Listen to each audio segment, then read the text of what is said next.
So if there's a coach who's starting out as a goaltending coach, I think they need to network really. Find as many people as you can that are already coaching within that position or playing in that position, because they're going to have so much knowledge and different knowledge to each other as well. And just like every goal is going to be different, every coach is going to have to adapt to teach those goalies. So they're all going to have slightly different and slight variations within their coaching styles, slightly different philosophies, and.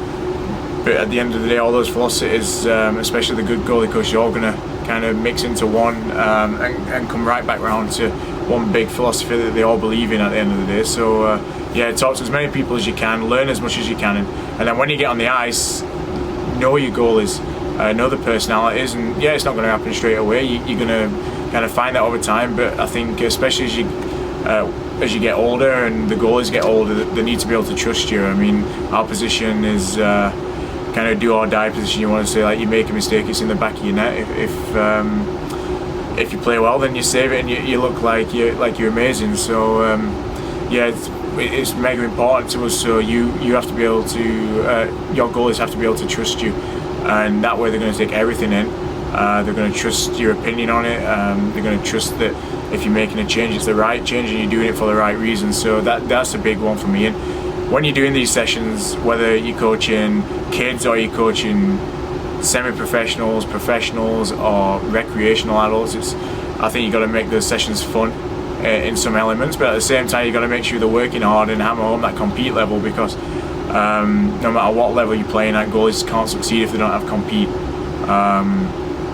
And it's kind of catch-22, because I think the most fun bit about playing hockey is winning and knowing that you're getting better, but the only way you can win and get better is by working hard. So always, especially if you're coaching young goalies, remind them it's a bit of a catch-22, because you can't improve and you can't win without working hard, and you're not going to have fun without working hard and winning. So they all tie into one, and like I say, make them work hard, but make sure they're having fun and they'll work even harder for you.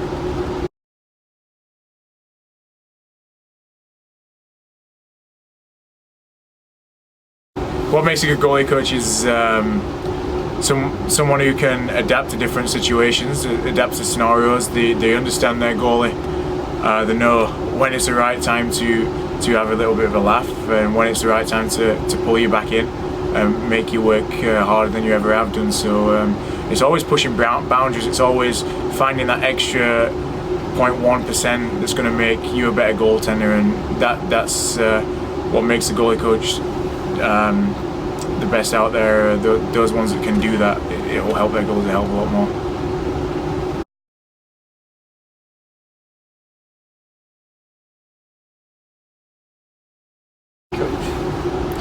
Bad goalie coach is someone who tries to make a goaltender into someone who's not. Like every goal is different in every aspect of the game, pretty much. There's always something that will work for one goalie but not work for another goaltender. You take us at Cardiff, for example. You got Muse, who's 6'2", and then you got Murdy, who's a tiny little goalie. So obviously I'm going to play a hell of a lot different to Murdy. So if our goalie coach tried making me play the exact same as Murdy, or Murdy the exact same as me, it's not going to work for one of us. And it's someone who's, rather than finding the little bits that need fine tuning and helping that goalie, it's someone who's going to try and make that goal into something that they're not.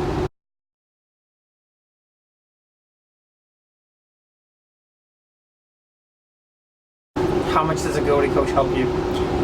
Tons. Obviously, having a goalie coach, it's kind of hard to explain, because the goalie coaches, they don't just coach you. They become your friends, and they become a bit of a rock for you. So if you're having a bad kind of stretch, or you hit a bit of a low point, they're always there to pick you up. And at the same time, when you're at the top of your game, everything's going well, they're always there to keep you level. So goalie coaching always goes deeper than just sitting there and saying you were bad in this on this play, or you should have saved this. You have to reach deeper into the goalie as a person, because we're all pretty unique. Every goal is different, both personality and technique. So it's a pretty complex job to have, but at the same time, I think it will help the goalie coaches a hell of a lot more if the coaches know more about goaltending just in the basics. I hope you found the course useful. I hope you enjoyed it, and remember, without your goalie, you're not going to win games.